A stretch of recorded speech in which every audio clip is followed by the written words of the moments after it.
हजरत उमर ने जल्लाद से कहा, एक थप्पड़ इस गवर्नर के चेहरे पर भी मारो। लोगों ने कहा, अमीरुल मोमिनीन ये क्या जुल्म हो रहा है, जिसने थप्पड़ मारा था उसको सजा मिल गई है। फरमाया, नहीं, मैं जो कह रहा हूं वो करो। फिर हजरत उमर फारूक के जल्लाद ने एक थप्पड़ अमर इब्न आस के गाल पर भी रसीद कर दिया है, मार दिया जोर से। अमर इब्न आस की आंखों में आंसू आ गए, क्योंकि भरे मजमे के अंदर उनको जल्लाद ने थप्पड़ मारा है, एक इंसल्ट सी महसूस करते हैं। लेकिन हजरत उमर के हुक्म के आगे क्या कर सकते थे। हजरत उमर फारूक से पूछने लगे, अमीरुल मोमिनीन ठीक है आपका फैसला सर आंखों पर, लेकिन इतना बता दीजिए कि मुझे किस जुर्म में थप्पड़ मारा गया है, मेरा कसूर क्या है। आप अगर ये गलती बता देंगे तो मैं आइंदा उस गलती की इस्लाह कर लूंगा, फिर मैं वो गलती बार बार नहीं करूंगा। फरमाया, आए अमर इब्न आस, तेरी गलती ये है कि तूने अपने बेटे को सही तालीम नहीं दी, तूने अपने बेटे को सही तरबियत नहीं दी। अगर तूने अपने बेटे को सही तालीम दी होती तो तेरा बेटा ये नहीं कहता मैं गवर्नर का बेटा हूं, मेरा कोई कुछ नहीं कर पाएगा। तेरे बेटे ने जब ये कहा, जा जा जहां जाना हो जा, तेरा मेरा कोई कुछ नहीं कर पाएगा, मैं इस शहर के गवर्नर का बेटा हूं। ये थप्पड़ मारने की जुर्रत तेरे बेटे को इसलिए हुई क्योंकि उसको मालूम था कि मेरा बाप गवर्नर है। अब तेरा बेटा कभी किसी को नाजायज थप्पड़ नहीं मारेगा, क्योंकि उसको मालूम हो गया कि गवर्नर हो या आम आदमी, उमर के रियासत में और उमर की खिलाफत में सब बराबर हैं, कोई ऊंचा नहीं है, कोई नीचा नहीं है। अमर इब्न आस, आज के बाद तू कभी अपने बेटे को यह तरबियत नहीं देगा, और जब भी तरबियत देगा तो सही तरबियत देगा। आज के बाद तेरा बेटा कभी किसी को यह सोचकर थप्पड़ नहीं मारेगा कि मैं गवर्नर का बेटा हूं। ये इसलिए सजा तुझे भी मिलनी चाहिए थी। मेरे भाइयों, हजरत उमर के फैसले इसी किस्म के हुआ करते थे कि वो किसी को शिकायत का मौका नहीं दिया करते थे, बल्कि अपने ऊपर, हाँ यकीन नहीं आता तो सुनिए हजरत उमर का एक फैसला।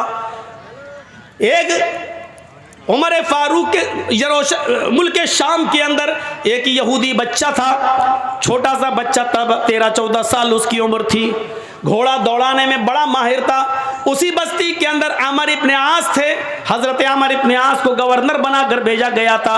अमर इब्न आस के बेटे ने कहा कि कोई घोड़ा मुझसे आगे और तेज दौड़ा कर दिखलाए। उस बच्चे ने चैलेंज कबूल कर लिया कि मैं आपसे अच्छा घोड़ा दौड़ा लेता हूं। अमर इब्न आस के बेटे ने कहा, चाओ दौड़ाओ। दोनों अपने अपने घोड़े को दौड़ाने लगे। घोड़ा बच्चे का, यहूदी बच्चे का घोड़ा आगे निकल जाता है, अमर इब्न आस के बेटे का घोड़ा पीछे रह जाता है। अब अमर इब्न आस के बेटे को गुस्सा आया, मैं गवर्नर का बेटा और ये यहूदी का बच्चा आगे निकल गया मुझे पीछे करके। जब घोड़े पे से उतरता है अमर इब्न आस का बेटा, तो उसने उस यहूदी बच्चे को एक जोरदार थप्पड़ मार दिया चेहरे पर। उस यहूदी बच्चे ने कहा, आपने मुझे बिना गलती के मारा है, जब शर्त थी तुम निकलो या मैं आगे निकलूं, जब मैं आगे निकल गया तो आपने मुझे बगैर गलती के कैसे मार दिया है।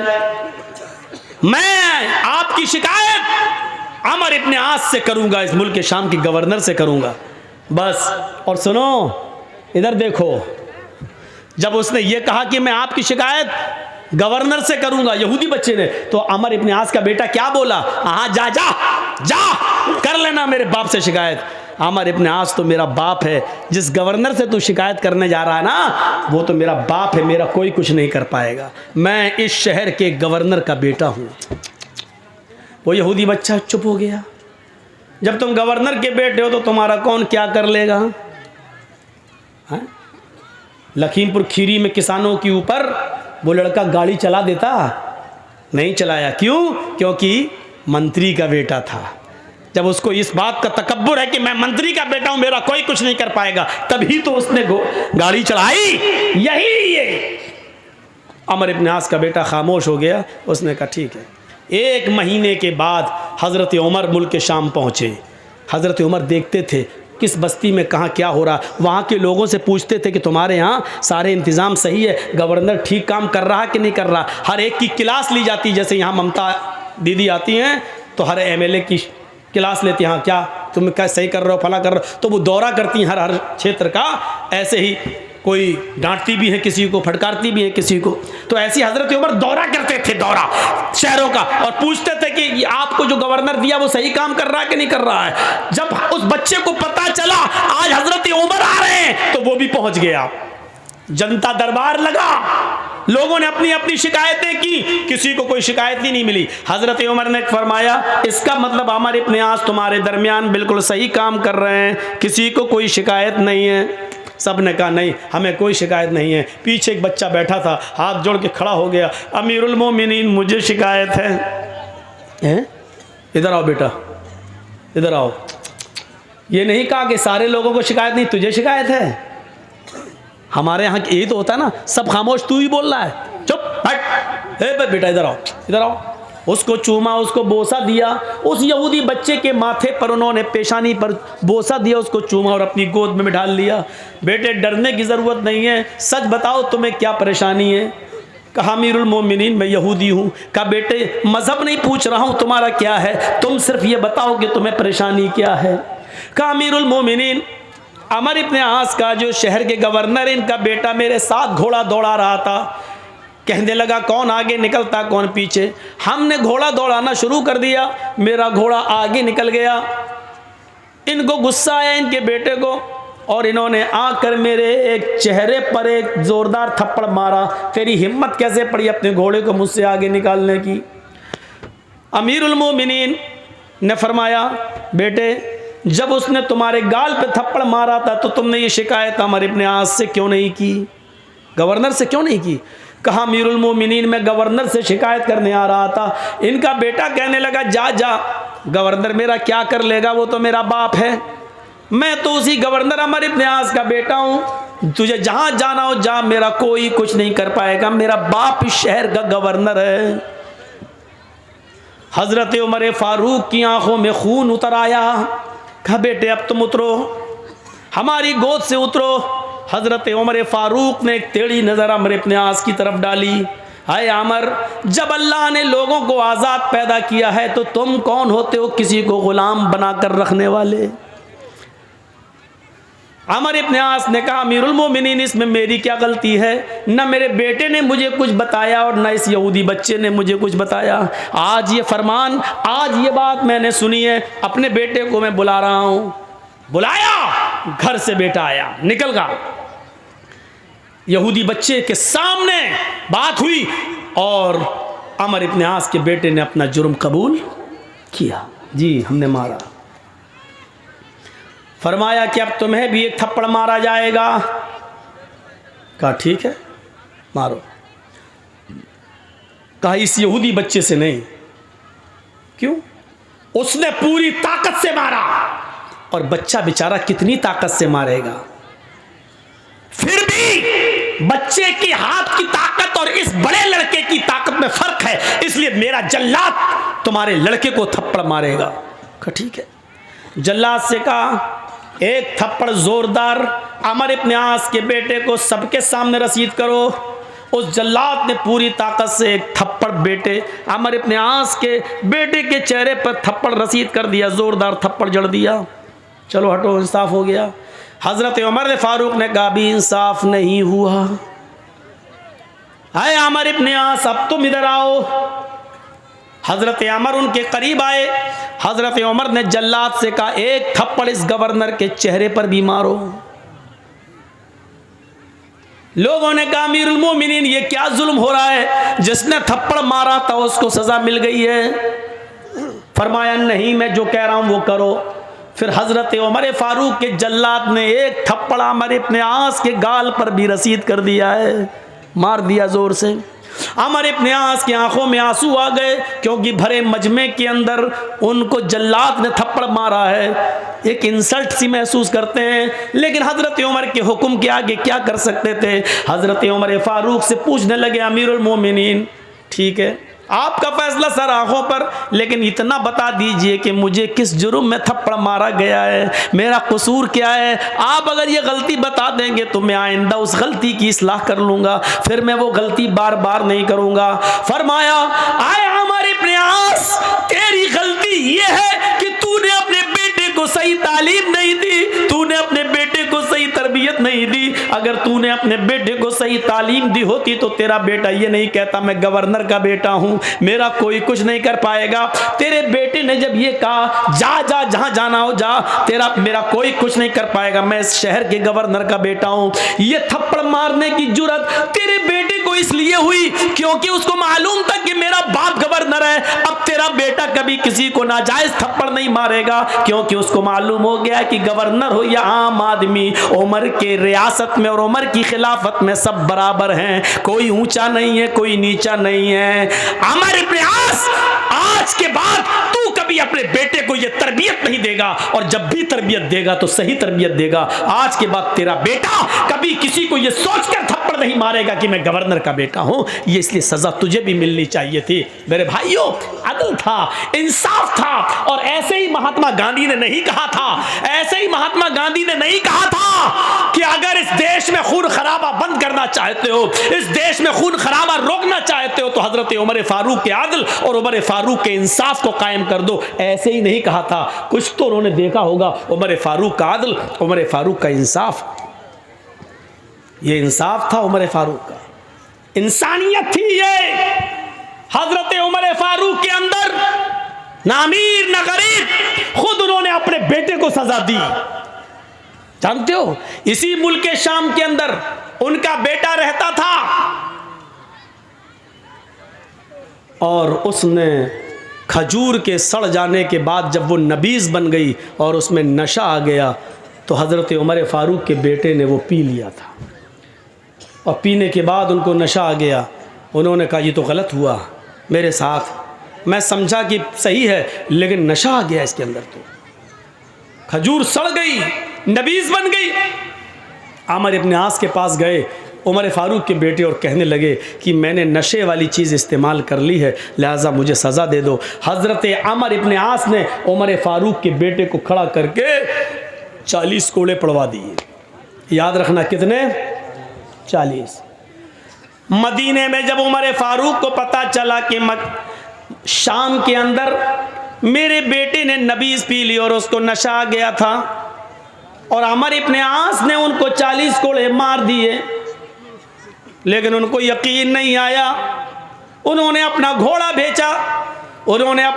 भेजा और आमिर इब्न आस को एक लेटर लिखा कि इस नए घोड़े के ऊपर मेरे बेटे अब्दुल्ला को बिठा कर उसको यहाँ रवाना कर दिया जाए, ये मेरा हुक्म है।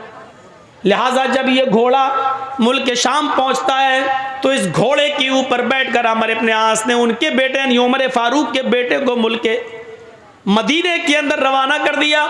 बेटे ने सोचा कि मदीने में मेरे अब्बू मुझे बुला रहे हैं मेरे घर, मैं अपनी माँ बाप से मिलूंगा। जब बेटा मदीने में उतरता है और अपने घर की तरफ जाता है तो क्या देखता है कि घर पे पहरेदार बैठे हुए और वो कह रहे हैं, अरे अमीरुल मोमिनीन के बेटे, तुम्हें घर जाने की इजाज़त नहीं है, पहले अपने बाप के दरबार में जाओ। बेटा, अमीरुल मोमिनीन का बेटा अपने बाप के दरबार में जाता है। बाप ने कहा बेटे आओ, अच्छा हुआ जल्दी आ गए हो। फरमाया कि लोगों जल्लाद कहाँ हैं?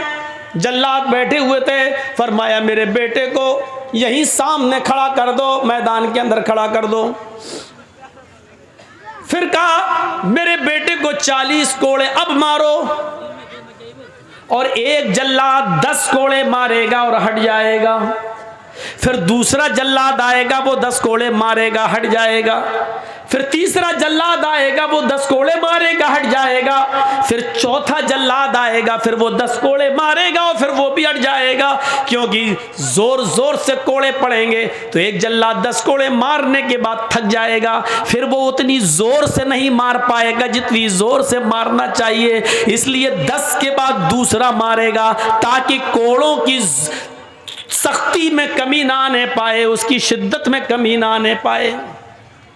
बेटा चीखता रहा, अब्बू मुझे एक जुर्म की 2 बार सजा क्यों दी जा रही है? मैंने 40 कोड़े मुल्क शाम के अंदर खा तो लिए।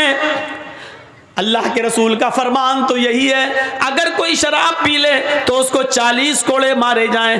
अगर मैंने धोखे से गलती से ये जानते हुए कि इसमें नशा नहीं और पी लिया और बाद में नशा आ गया तो इस जुर्म की मुझे सजा मिल चुकी है।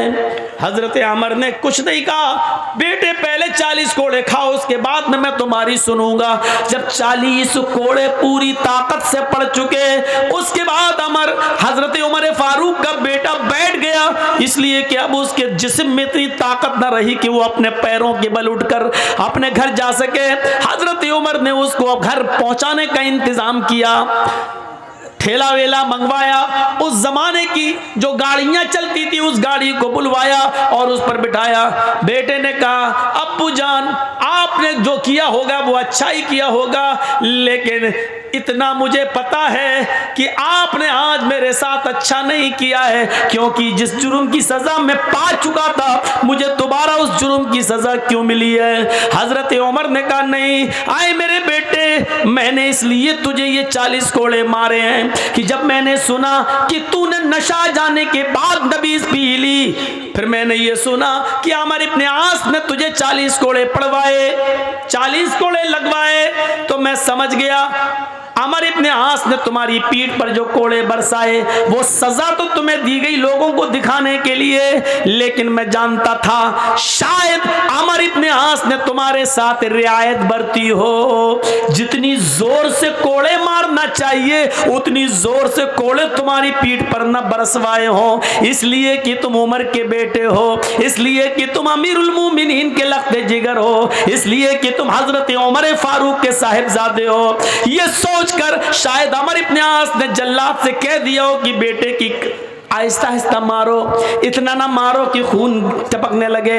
मेरे बेटे अमर इब्ने आस ने जब कोड़े तुम्हारे जिस्म पे मारे तो तुम्हारी ये हालत नहीं थी, तुम्हारी ये हालत नहीं थी, तुम चल रहे थे, फिर रहे थे, दौड़ रहे थे, लेकिन आज 40 कोड़े खाने के बाद तुम अपने घर जाने के लायक नहीं रहे, इसलिए आज तुम्हें सही सजा मिली है। इससे पहले तुम्हें तुम्हारे जुर्म की पूरी पूरी सजा नहीं दी गई थी। मैंने समझ गया कि अमर इब्ने आस ने तुम्हारे साथ रियायत बरती है, तुम्हारे साथ कंसेशन बरता है, तुम्हें जितनी जोर से कोड़े मारना चाहिए था उतनी जोर से कोड़े तुम्हारे पीठ पर नहीं पड़े हैं, आज पड़े हैं। मैं अल्लाह के सामने जवाब दे सकता हूं कि अल्लाह मैंने अपने बेटे के साथ इंसाफ किया है। जिसने अपने बेटे के साथ ये आदल किया हो, अपने बेटे के साथ ये इंसाफ किया हो, मेरे भाइयों जरा गौर करो कि दूसरों के साथ उसका इंसाफ कितना जबरदस्त होगा, उसका इंसाफ कितना बड़ा होगा जो अपने बेटे के साथ ये इंसाफ कर रहा है। हजरत उमर तो अपने बेटे को दोबारा सजा दे रहे हैं। आज हमारी पंचायतें एक तरफ से पैसा लेके, एक मुजरिम से पैसा लेके दूसरे मुजरिम को दे देती हैं और दिला देती हैं पंचों का फैसला सर आंखों पर। इनसे गलती नहीं हो सकती है बेचारे, ये बहुत अच्छा फैसला करते हैं। मेरे भाइयों अपने फैसलों पर नजर सानी करो, दौड़ाओ, आप कहीं बेइंसाफी तो नहीं कर रहे हो, क्योंकि क़यामत के दिन हमें और आपको सबको इंसाफ करना, सबको जवाब देना होगा। आदल, इंसानियत की ये मिसालें किसी दूसरे मजहब के अंदर नहीं मिल सकती। हम देखें, नजरें डालें, हजरत उमर फारूक रज़ी अल्लाह ताला अन्हु की जिंदगी के एक वाक़े पर और आ जाइए। रात के अंदर अंधेरे में गश्त करते हैं। रात के अंधेरे में कौन गश्त कर रहा है? आजकल ये मामला तो किसी के अंदर नहीं पाया जाता है। रात की तारीकी में अचानक जाएं और देखें कौन भूखा है, कौन खाया है, कौन सो रहा, ये कौन देख रहा है आजकल? न हम न आप। हजरत उमर रात के अंधेरे में निकलते हैं और काफ़ी दूर पहुंच जाते हैं। जब काफ़ी दूर पहुंच गए तो क्या देखते हैं कि झोंपड़ी के बाहर एक आदमी रो रहा है। मुसलमान नहीं है, और सुनो मुसलमान नहीं है, रो रहा है। हजरत उमर उसके पास बैठ गए और उसको मालूम नहीं कि ये उमर है। ये भैया जिसको जाना हो जाओ यार, यहाँ बात क्यों कर रहे हो? देखो जाओ जाओ, बोलो नहीं। अब तो मैं मालूम है ना कि 1:45 बज जाए और इतने बजे तक लोग बैठे रहें, ये तो बड़ी हिम्मत की बात है। सर्दियों के दिन है, टाइम 10 से लेट नहीं मिलना चाहिए। अब 10 से 12 तक बस जलसा ख़त्म हो जाना चाहिए, लेकिन अब क्या करें, आपकी भी मजबूरी है, हमारे साथ भी ऐसे ही होता है। तो सुनिए मेरे भाइयों, हज़रत उमर उसके पास बैठ गए। उसको ये नहीं मालूम कि ये उमर है, और उमर रज़ी अल्लाह ताला अन्हु को ये नहीं मालूम कि ये कौन है, लेकिन इतना जानते हैं कि ये मुसलमान नहीं है। कोई यहूदी है, ईसाई है, मजूसी है, कुछ है। उसके पास बैठ गए और कहने लगे क्या हुआ भाई तुम्हें, क्यों रो रहे हो इतनी रात में? और सुनो बड़ा ज़बरदस्त वाक़या है और हमारे पंचायत करने वाले लोग भी सुने। हज़रत उमर का फ़ैसला देखिए कैसा था, सुनिए। उस आदमी ने कहा अरे जा यार तू यहाँ आके बैठ गया, मेरा दिमाग वैसे ही ख़राब है, तू और ख़राब करने आ गया। होता है ना, एक आदमी को टेंशन हो और आप उससे बार बार पूछें क्या, तो गुस्से में झुंझला जाएगा वो, अब जा यार हट। तो वो तो वैसे ही टेंशन में था। हज़रत उमर उसके पास बैठ के कहने लगे भाई क्या हुआ? तो उसने कहा कुछ नहीं हुआ। बैठ गए, कुछ तो हुआ है। अरे जा यार अपना काम कर तू, और मेरा दिमाग ख़राब करने आ गया। अरे सुनो तुम्हें टेंशन है, मुझे भी टेंशन है। देखिए हज़रत उमर उल्टा चलते हैं, तुम भी रात में यहाँ बैठे हो, मैं भी रात में आया हूँ, चलो एक काम करें, तुम अपना दर्द बांटो, हम अपना दर्द बांटते हैं। अब उसने सोचा चलो ये भी परेशान है, मैं भी परेशान हूँ, रात में इतनी रात में कौन निकलता है। तो दो परेशान एक जगह बैठ गए। हालांकि हज़रत उमर परेशान नहीं थे, लेकिन उसकी परेशानी जानने के लिए परेशान बन गए। उसने कहा भाई, हज़रत उमर ने कहा बताओ क्या बात है। उसने कहा मेरे भाई जब तुमने मुझे भाई कह दिया तो सुनो, इस झोंपड़ी में मेरी बीवी रहती है, हम दोनों बहुत खुशी खुशी रहते हैं। मेरी बीवी मुझसे बेइंतहा प्यार करती है, लेकिन हम गरीब इंसान हैं। इसी गांव से थोड़ी दूरी पर एक दूसरा गांव है, उस गांव से एक आदमी आता है, ताकतवर है, हैंडसम है, खूबसूरत है, ताकतवर है। और वो जैसे ही आता है वो सीधे मेरी झोंपड़ी में घुसता है, मुझे कान पकड़ के बाहर निकाल देता है। मेरी बीवी बड़ी खूबसूरत है, उसके बाद वो मुझे बाहर बिठा देता है और मेरी बीवी के साथ ज़बरदस्ती ज़िना करता है। मेरी बीवी के न चाहने के बावजूद भी वो उसको मजबूर कर देता है और वो उसके साथ ज़िना करता है। हज़रत उमर फ़ारूक ने पूछा अच्छा इतनी बड़ी बात क्या? अच्छा ये बताओ क्या वो अभी है? कहा नहीं। तो आया और चला गया। मैं कुछ भी नहीं कर पाता हूँ, अपनी बीवी की कोई मदद नहीं कर पाता। अच्छा तो ये बताओ अब वो कब आएगा? हज़रत उमर ने जब ये पूछा कि वो कब आएगा तो उसने जवाब दिया एक दिन छोड़ कर आता है, यानी आज वो गलत काम करके गया है, अब वो कल नहीं आएगा, परसों आएगा। हज़रत उमर फ़ारूक ने कहा ठीक है परसों मैं आऊँगा और तुम्हारी मदद करूँगा। उसने कहा तू खुद परेशान है, अपनी मदद तो कर नहीं पा रहा, मेरी मदद क्या करेगा? अरे जा यार, तू तो कह रहा था मैं परेशान हूँ।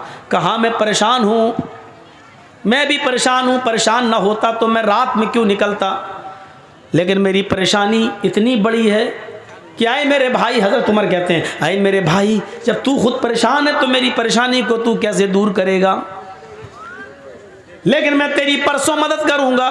उसने कहा अच्छा जाओ ठीक है कर लेना। वो सोचने लगा ऐसी तसल्ली देने वाले सभी आते हैं, ये भी तसल्ली दे रहा है। हज़रत उमर ने जाते जाते उससे कह दिया हाँ सुनो परसों में आऊँगा, अपनी बीवी से कह देना खाना बनाकर तैयार रखे। कहने लगा अरे जा यार, खाने से इसका क्या ताल्लुक़ है, तू मदद करने आएगा कि खाना खाने आएगा? हज़रत उमर ने कहा देखो मैं जो कह रहा हूँ वो करना, खाना बना कर तैयार रखे। और दूसरी बात, जब वो आदमी तेरे घर में घुसे तो अपनी बीवी से ये कह देना कि आज सब कुछ रजामंदी जाहिर कर दे, यानी उसके सामने आज वो जिद न करे, बल्कि ये कहे कि ठीक है तुम तो हमसे रोज़ मिलने आते ही हो, अब हमारे और तुम्हारे दरमियान तो कोई चीज़ रह नहीं गई है, अब तुम्हें जब आना ही है तो हम दिल खोल कर तुमसे मिलना चाहते हैं, लेकिन अंधेरे में मिलेंगे उजाले में नहीं, इसलिए चिराग बुझा दो। अच्छा नहीं लगता, तुम्हारी बीवी ये बोले उससे कि मुझे अच्छा नहीं लगता जब तुम मुझसे हम बिस्तरी करते हो, जिना करते हो, तो मुझे अपने पति के अलावा दूसरे का चेहरा दिखता है तो फिर मैं सपोर्ट नहीं कर पाती हूँ, अंधेरा रहेगा तो मैं तुम्हें सपोर्ट करूँगी। और ये कहकर वो चिराग बुझा दे, बकिया काम मैं संभाल लूँगा। अब वो सोचने लगा क्या ये संभालेगा अंधेरे में, है? वो दुनिया भर की बातें सोचने लगा, लेकिन उसने सोचा चलो। हज़रत उमर फ़ारूक वक्त से पहले आ गए। दूसरे एक दिन छोड़कर दूसरे दिन देखा झोंपड़ी के बाहर वो आदमी टहल रहा है। हज़रत उमर फारूक ने कहा ठीक है मैं आ गया हूँ तुम्हारी मदद है।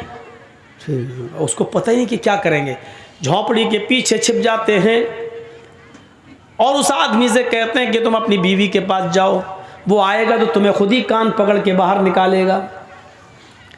वो आदमी अपनी बीवी के पास चला जाता है। रात थोड़ी और अंधेरी होती है। हजरत उमर थोड़ी दूर से ये मंजर देख रहे हैं। थोड़ी देर के बाद वो एक आदमी को आते हुए देखते हैं, लेकिन शक्ल नहीं समझ में आती है कि कौन है, अंधेरे की वजह से। वो आदमी आता और सीधे झोंपड़ी में घुस जाता है और उस आदमी को यानी उसके शौहर को झोंपड़ी से निकाल के बाहर कर देता है। चलो, और वहीं चला गया। सारे काम समझा चुके थे। बीवी बोली ठीक है भाई, अब तुम तो आते ही हो हमारे पास, अब ज़िद करने से क्या फ़ायदा, हमें भी कोई फ़ायदा मिलेगा नहीं, हम भी ज़िंदगी के मज़े लेना चाहते हैं। एक काम करो, जब तुम हमारे साथ मिलते हो रोशनी में, तुम्हारा चेहरा जब आता है तो पति की जगह जब मैं तुम्हें देखती हूँ तो मैं डर जाती हूँ। एक काम करो, चिराग बुझा दो और उसके बाद हमसे मिलो, फिर देखो हम तुम्हें कितना खुश करते हैं। उसने कहा चलो, अब अपने आप ही तैयार हो गई है। चिराग बुझा दिया। जैसे ही चिराग बुझता है, हज़रत उमर फारूक ज़्यादा लेट नहीं होते हैं, क्योंकि अगर लेट होंगे तो कहीं ज़िनाकारी ना हो जाए, उसको भी बचाना है, इसकी बीवी को उस ज़िना से बचाना है। जैसे ही चिराग बुझता है, हज़रत उमर झोंपड़ी के अंदर घुस जाते हैं। अब डर था, झोंपड़ी के अंदर घुसने के बाद ये डर था कि मैं अपनी तलवार चलाऊं तो अंधेरे की वजह से कहीं तलवार खता न कर जाए, जिनाकार के बजाय कहीं उस आदमी की बीवी की गर्दन पर तलवार न चल जाए। इसलिए उस आवाज़ की तरफ जाना था जो मर्द की आवाज़ हो। हज़रत उमर ने कहा कौन? वो समझा कि इसका शौहर आ गया, वो समझा कि इसका शौहर आ गया। अभी तो चिराग बुझा, अभी तो कुछ हुआ ही नहीं, तू अंदर घुस गया। हज़रत उमर ने फ़ौरन उस आवाज़ की तरफ लपके, समझ गए कि आवाज़ कहाँ से आ रही है। फ़ौरन लपके और उसके बड़े बड़े बाल जो थे, जैसे ही उसको उसके सर को पकड़ा तो उसके बड़े बड़े बाल हज़रत उमर फारूक के हाथ में आ गए। अब बड़े बाल से फिर शक में पड़ गए, कहीं ये उस औरत के बाल तो नहीं है, क्योंकि आदमी के भी बाल बड़े थे। तो अब ये डर पैदा हुआ कि कहीं ये बाल मरोड़ा उसको, अब उसकी मुंह से फिर निकलवाना चाह रहे हैं कुछ बात। उसने कहा अबे क्या कर रहा, अबे क्या कर रहा? समझ गए कि ये मर्द ही है, आदमी ही है। हज़रत उमर फारूक ने फ़ौरन तलवार उसकी गर्दन के ऊपर चला दी और उसको कत्ल कर दिया। गर्दन एक तरफ पड़ी हुई है और धड़ एक तरफ पड़ा हुआ है। और जल्दी कहा मेरी बहन जल्दी से चिराग जलाओ। चिराग जलाया।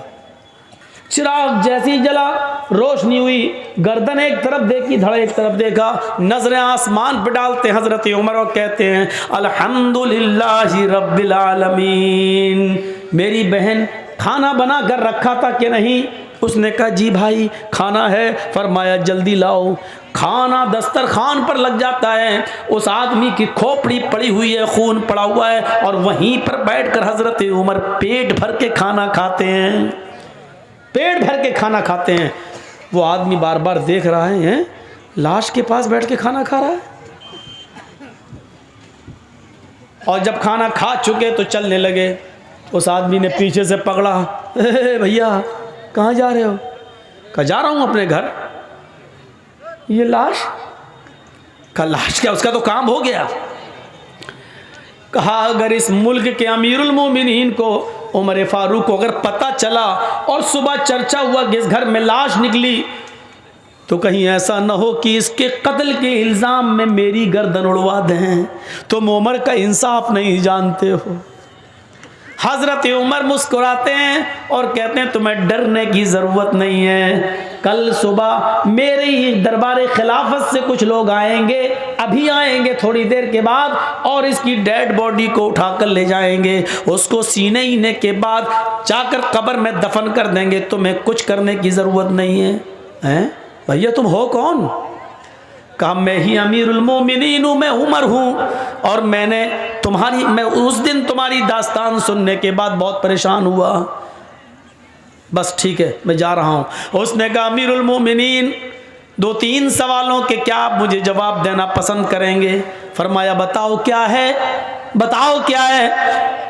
उसने कहा अमीरुल मोमिनीन इतना बताइए कि आपने खाना बनाने के लिए क्यों कहा था परसों कि खाना बनाकर तैयार रखना, इस कत्ल से खाने का क्या ताल्लुक था। अमीरुल मोमिनीन चिराग बुझाने के लिए आपने क्यों कहा था, क्योंकि अंधेरे में तो डरता कि कहीं तलवार मेरी बीवी की गर्दन पे न चल जाए, रोशनी में तो आप कत्ल और अच्छा कर सकते थे, लेकिन आपने रोशनी के बजाय अंधेरे में कत्ल करना गवारा किया है। आपने अंधेरा क्यों पसंद किया है, जबकि रोशनी में आप किसी को अच्छी तरीके से मार सकते थे, लेकिन रोशनी के बजाय आपने अंधेरे में कत्ल किया। और जब आपने लाश देखी तो किसी के मरने के बाद इन्ना लिल्लाह पढ़ा जाता है, लेकिन मैंने आपकी जबान से सुना है कि आपने इन्ना लिल्लाह के बजाय जब लाश देखी तो अल्हम्दुलिल्लाहि रब्बिल आलमीन पढ़ा है। ये उल्टी उल्टी दुआएं आपने कब से सीखी हो, पढ़ी?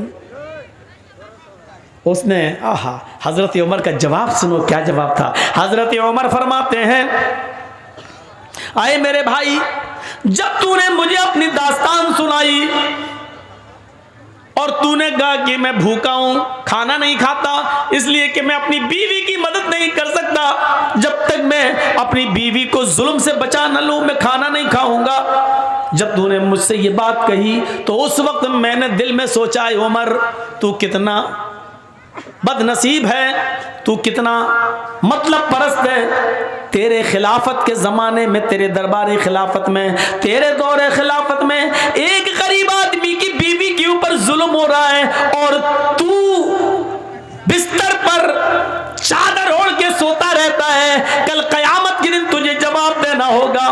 आए मेरे गरीब भाई, जब तूने मुझे ये बताया कि एक आदमी आता है और मेरी बीवी से जिना करता है तो मैंने परसों ही आहद कर लिया था कि उमर उस वक्त तक खाने का एक लुकमा नहीं खाएगा, अपने हलक के नीचे नहीं लाएगा जब तक कि उस आदमी को कत्ल नहीं कर देगा, और उस आदमी की परेशानी से मैं तुझे नजात नहीं दिला दूंगा तब तक मैं नहीं खाऊंगा। मैं परसों से अब तक भूखा था, सिर्फ पानी पी रहा था या एक आध खजूर खा लेता था, लेकिन खाने का एक लुकमा भी मैंने नहीं खाया, क्योंकि मैं तेरी मदद करना चाहता था।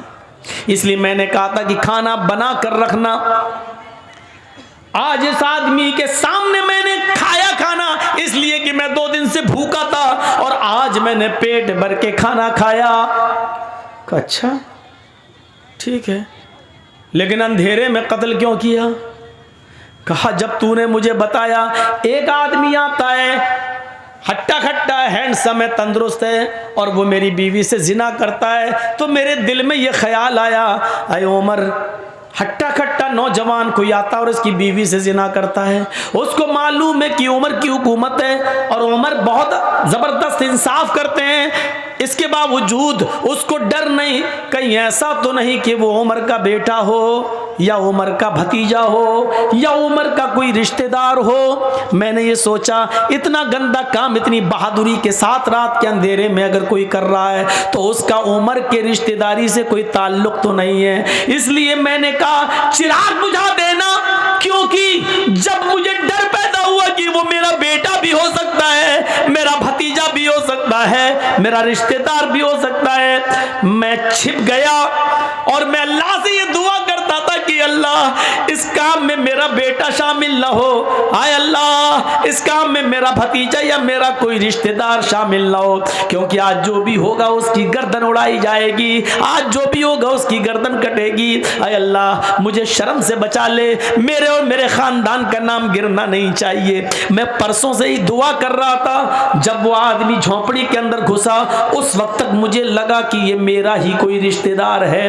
उसकी चाल, उसकी कद्दो कामत मुझे बतला रही थी, उसका निगर तरीके से बेबाकी के साथ आना और झोंपड़ी में बेखौफ घुस जाना, ये मुझे बतला रहा था कि वो मेरा कोई रिश्तेदार ही है। जब वो अंदर घुसा और तुम्हारी बीवी ने उसको अपनी बातों में लपेटा और चिराग बुझ गया, तो मैं अंदर गया और चिराग बुझाने के लिए मैंने ही परसों कहा था तुमसे, लेकिन चिराग जब बुझ गया मैं अंदर गया, मैंने चिराग बुझाने के लिए इसलिए कहा था कि अगर चिराग जल रहा होता और मैं झोपड़ी के अंदर घुस जाता और मेरी नजर पड़ती उस मुजरिम के ऊपर और पता चलता कि ये तो मेरा बेटा है, मेरा भतीजा है या मेरा कोई रिश्तेदार है, तो हो सकता था कि अपने रिश्तेदार या बेटे या भतीजे को देखकर मेरा गुस्सा ठंडा हो जाता और फिर मैं अपनी तलवार उसकी गर्दन पर न चलाता और तुम्हें बुलाकर रजामंदी का इजहार करता, ले दे के मामला बनाने की कोशिश करता और ये कहता कि कुछ माल ले ले और मामले को यहीं खत्म कर दे। हो सकता था अगर मेरा रिश्तेदार होता तो मैं तुम्हें मनाता, शायद मेरी तलवार न चलती, मेरा गुस्सा ठंडा हो जाता। इसलिए मैंने चिराग बुझाने का हुक्म दिया था ताकि जब मैं तलवार चलाऊं तो मुझे यह पता ना हो कि मैं तलवार अपने बेटे, भतीजे या रिश्तेदार पर चला रहा हूं या किसी गैर पर। फिर मैंने तलवार चलाई, अल्लाह की कसम उस वक्त तक भी मुझे यकीन नहीं था कि मेरी तलवार किस पे चल रही है। मैं यही समझ रहा था ये कोई मेरा रिश्तेदार ही होगा। मैंने अपनी तलवार उसकी गर्दन पे चलाई, जब तलवार से उसकी गर्दन कट के जमीन पे गिरी तो मैंने कहा चिराग जलाओ, क्योंकि मुझे ये देखना था कि ये कोई मेरा बेटा, मेरा भतीजा या मेरे गांव का रिश्तेदार तो नहीं है। जब चिराग तुम्हारी बीवी ने जलाया और जब मैंने उसकी शक्ल देखी तो आसमान पर नजरें डाली, मैंने अल्लाह का शुक्र अदा किया, अल्हम्दुलिल्लाह रब्बिल आलमीन। हाय अल्लाह, जिस आदमी को मैंने कत्ल किया और जो आदमी जिना करने आता था इसकी बीवी से, न वो मेरा बेटा है, न मेरा भतीजा है, न वो कोई मेरा रिश्तेदार है। ये काम भी एक यहूदी ही कर रहा था, यहूदी की बीवी के साथ। मरने वाले में कोई मुसलमान नहीं है, कोई रिश्तेदार नहीं है। इस पर मैंने अल्लाह ताला का शुक्र अदा किया और इसलिए मैंने अल्हम्दुलिल्लाह कहा, इन्ना लिल्लाह नहीं कहा। तो मेरे भाइयों, इस तरीके से अदल और इंसाफ करते थे। चूंकि उसकी बीवी मजबूर थी, वो जिना नहीं करवाना चाहती थी, सिर्फ आदमी की गलती थी, इसलिए हजरत उमर ने आदमी को कत्ल किया, मर्द को कत्ल किया और उसकी बीवी को उसके जुल्म से आजाद करा दिया। तो इंसाफ ये होना चाहिए और इंसाफ का तकाजा भी यही कहता है कि अदल अदल है और अदल के साथ समझौता नहीं होना चाहिए।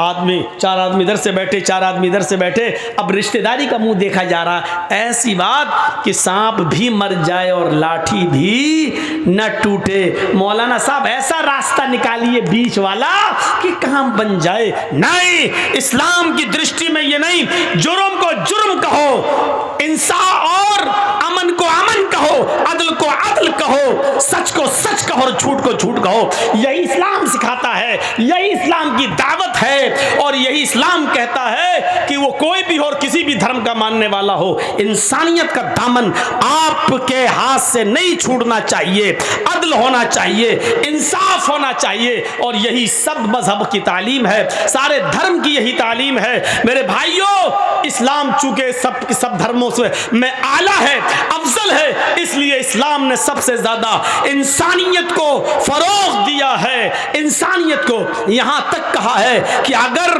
किसी औरत के पेट में नाजायज बच्चा भी है, अगर कॉलेज में पढ़ते हैं लड़का और लड़की, स्टूडेंट हैं और लड़का और लड़की से गलती हो गई और दोनों किसी होटल में या किसी प्राइवेट रूम में जाकर मुंह काला कर लिए और हजार आलाते मने हमल इस्तेमाल करने के बावजूद, टेबलेट्स वगैरह और जिन चीज़ों से हमल नहीं रुकता है, हमल नहीं ठहरता है, उन चीज़ों को इस्तेमाल करने के बावजूद भी लड़की अगर गर्भवती हो गई, हामिला हो गई, मसलन उसने टेबलेट खाई, काम नहीं की, फिर भी हामिला हो गई, या आजकल बहुत सी ऐसी चीज़ें चलने लगी हैं जिसको अगर अपने पेनिस वगैरह पे पहन लिया जाए और उसके बाद हम बिस्तरी की जाए तो उसके बाद हमल नहीं ठहरता है। लेकिन कभी कभी ऐसा होता है कि इसके बावजूद भी हमल ठहर जाता है, वो चीज़ कभी फट जाती है और किसी न किसी तरीके से अल्लाह को जब कोई दिन दिखाना होते हैं तो किसी न किसी तरीके से हमल बाकी रह जाता है। तो अब इस्लाम क्या कहता है? इंसानियत का सबसे बड़ा आलम बरदार मजहब ये कहता है कि उस लड़के और लड़की को सजा तो दी जाएगी,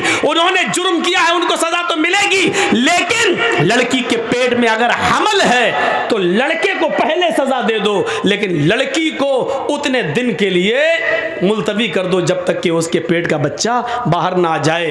अगर पेट का बच्चा उस औरत का या लड़की का दूध पीता है तो उसके बाद भी उसकी सजा को अभी मुलतवी कर दो जब तक कि वो बच्चा रोटी न खाने लगे और दूध पी रहा है। और जब दूध छोड़ दे और रोटी खाने लगे तब उस औरत को मारा जाएगा, कत्ल किया जाएगा। लेकिन हाँ, इतना याद रखिए, अगर शादी से पहले ये जुर्म लड़की ने किया है, शादी से पहले, तो 100 कोड़े उस लड़की को मारे जाएंगे। लेकिन आपको डर है कि 100 कोड़े मारेंगे लड़की मर जाएगी, और लड़की जब मरेगी तो पेट का बच्चा भी मर जाएगा, तो फिर 100 कोड़े भी छोड़ दिए जाएंगे। अभी नहीं मारा जाएगा जब तक कि उस लड़की के पेट से वो बच्चा पैदा ना हो जाए। इस्लाम ये कहता है कि गलती लड़के ने की है, लड़की ने की है, पेट में पलने वाले उस मासूम बच्चे का कसूर नहीं है। लिहाजा उसको इस दुनिया में आने का हक है, उसको इस दुनिया में जीने का हक है, उसको इस दुनिया में पनपने का हक है, उसको इस दुनिया में आंखें खोलकर पैदा होने का हक है, और नमाज पढ़ने का हक है, रोजा रखने का हक है।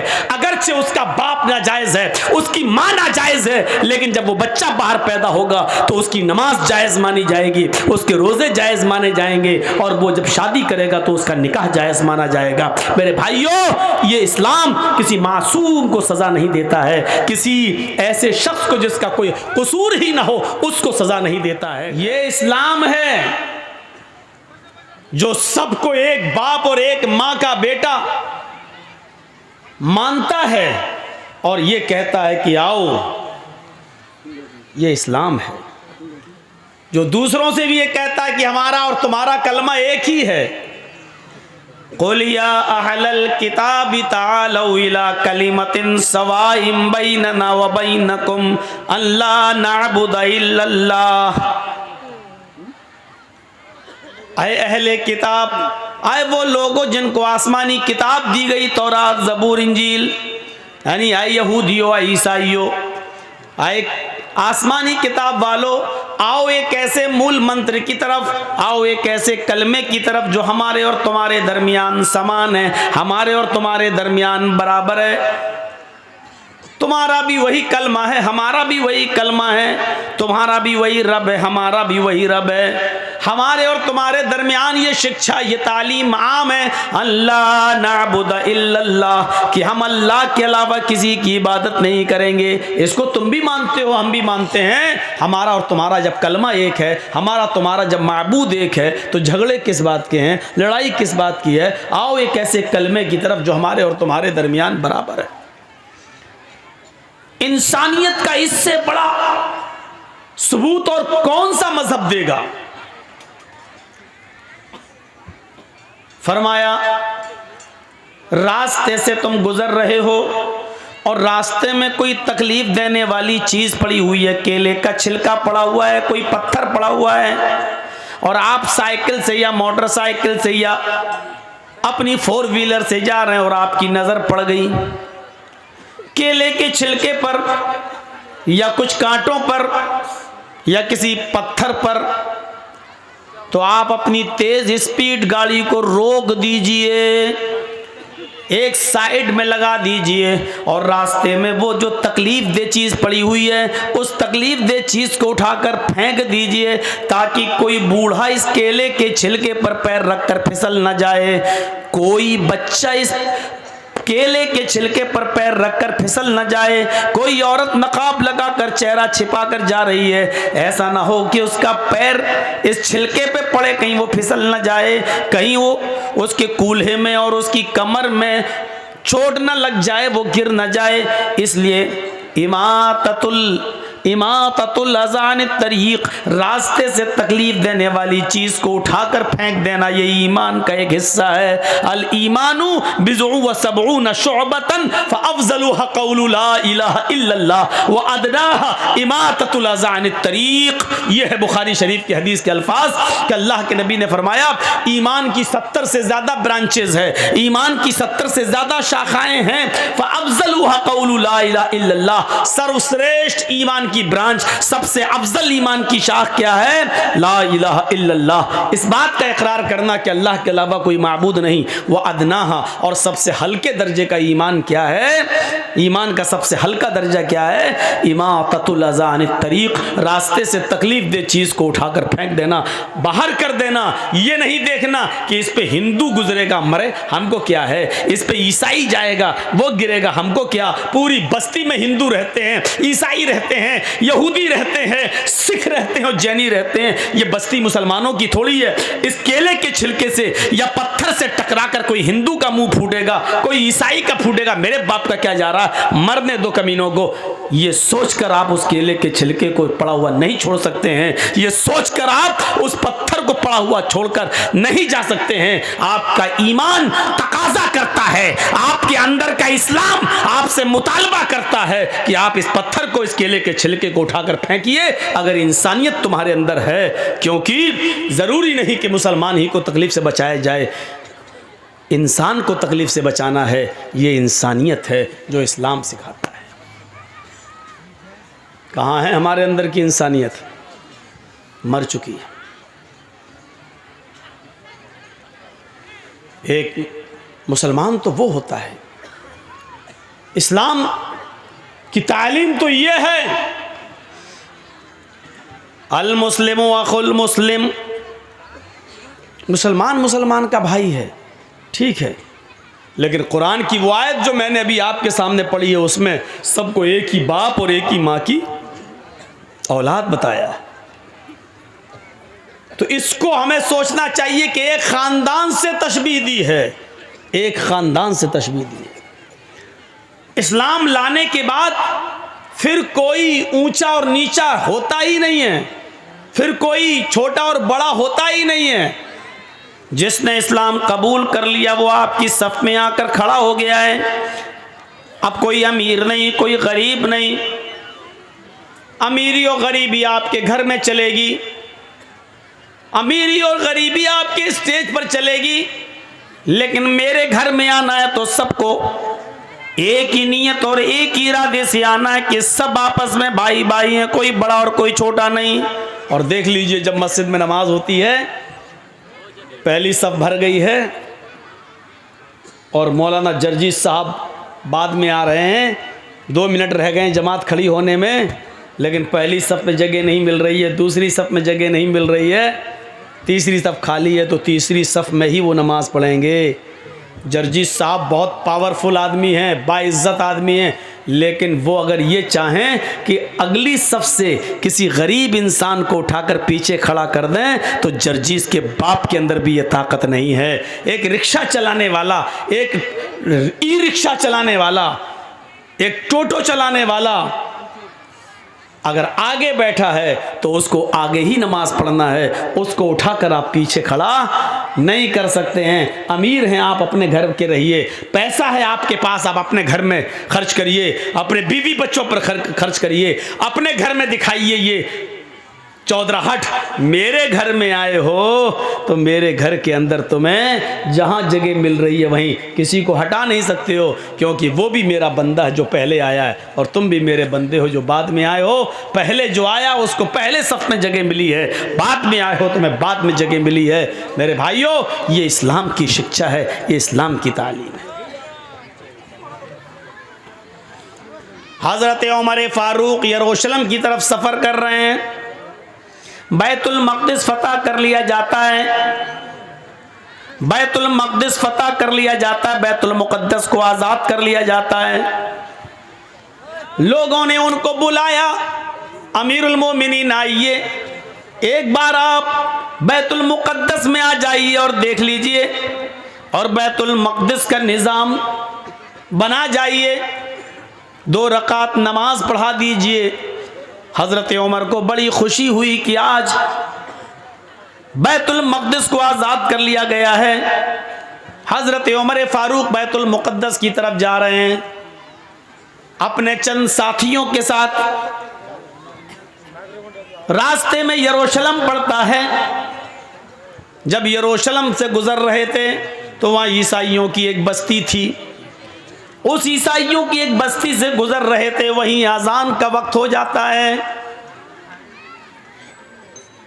उसी बस्ती के अंदर ईसाइयों का एक गिरजा था जिसमें ईसाई इबादत करते थे।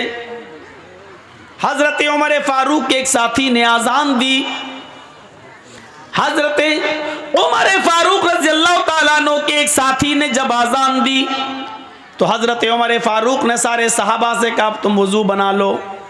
वजू बनाने के बाद नमाज पढ़ने का टाइम आया तो वो ईसाई अपनी बस्ती से निकलते हैं, हजरत उमर फारूक के पास आते हैं और कहते हैं अमीरुल मोमिनीन आप नमाज कहाँ पढ़ेंगे, आपकी नमाज का वक्त आ गया है। इंसानियत देखिए।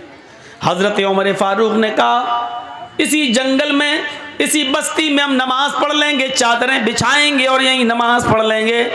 उन ईसाइयों ने कहा नहीं नहीं, हमारा गिरजा खाली है, आप हमारे गिरजा में चले जाइए और नमाज पढ़ लीजिए।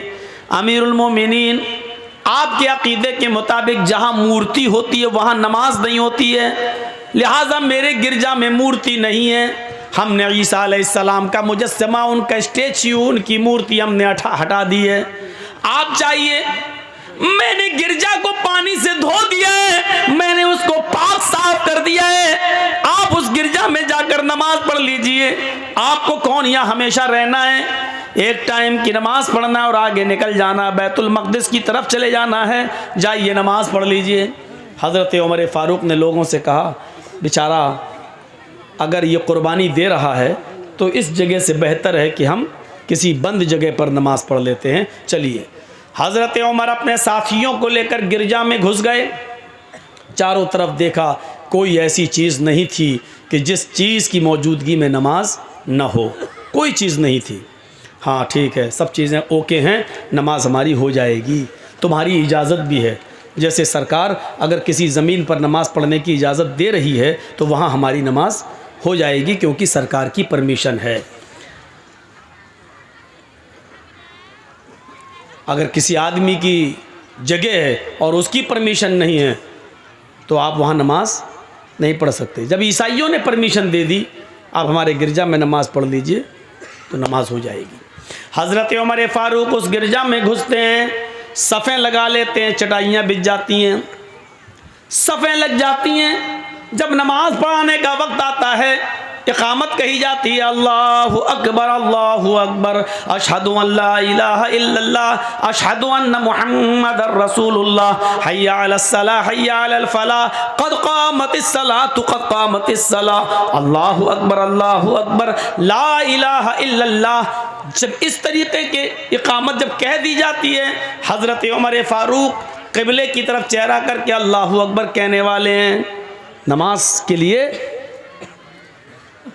अल्लाहु अकबर कहने वाले हैं। अचानक उनके जहन में कोई बात आती है और वहाँ से निकलते हैं, लोगों चलो हम यहाँ नमाज नहीं पढ़ेंगे। इक़ामत हो गई, तकबीर कह दी गई, लेकिन हज़रत उमर ने क्या कहा, यहाँ से निकलो, यहाँ नमाज नहीं पढ़ेंगे।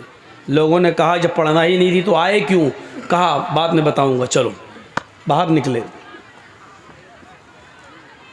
फिर उसी जंगल में आ गए, वहीं पर चटाई बिछाई और नमाज पढ़ ली। सफ़र में थे इसलिए 2 रकात नमाज पढ़ाने के बाद सलाम फेर दिया। ईसाइयों ने रोते हुए कहा अमीरुल मोमिनीन हमारा जुर्म क्या था, हमने तो खुशी खुशी इजाज़त दे दी थी, हमने तो खुशी खुशी इजाज़त दे दी थी नमाज पढ़ने की, आप चले भी गए थे अंदर, फिर क्या बात है कि आपने हमारे गिरजा में नमाज नहीं पढ़ी? क्या किसी ने आपको मना किया था या हमारे पादरी ने आपको रोका था? हज़रत उमर कहते हैं नहीं, बल्कि मैं खुद अपनी मर्जी से निकला।